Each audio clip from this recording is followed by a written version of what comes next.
Quel est le seuil de richesse en France? L'Observatoire des inégalités a publié en juin dernier son rapport sur le sujet et conclut que l'intensité de la richesse est stable depuis 10 ans. 4,5 millions de personnes seraient riches en France, soit 7,1% de la population. Pour en faire partie, il faut gagner plus du double de niveau de vie médian, soit 3 673 € pour une personne seule et après impôt. L'Observatoire a également pu dresser un portrait robot des personnes riches selon les sources de l'INSEE.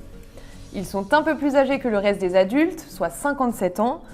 Pour 63% d'entre eux, ils n'ont pas ou plus d'enfants à charge et 16% vivent à Paris ou dans les Hauts-de-Seine.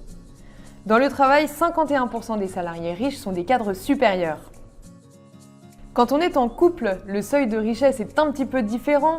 Il s'élève à 5 511 € ou à 7 700 € pour un couple avec 2 enfants. La richesse en argent est encore différente de la richesse en patrimoine. En France, le triple du patrimoine médian, c'est 490 000 €. Et là, encore 4,5 millions de personnes sont au-dessus.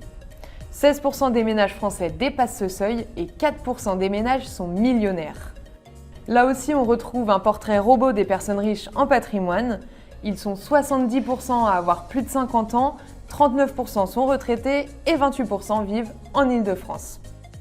Concernant le travail, 68% des ménages actifs fortunés sont des cadres supérieurs, professions libérales, artisans, commerçants ou encore chefs d'entreprise. Pour l'Observatoire des inégalités, la France reste un pays où les riches s'enrichissent de manière régulière et sur le long terme. Les crises ou le niveau des impôts ne vient pas s'y opposer et cette population épargne et elle est en capacité de protéger ses enfants des crises ou en cas de besoin.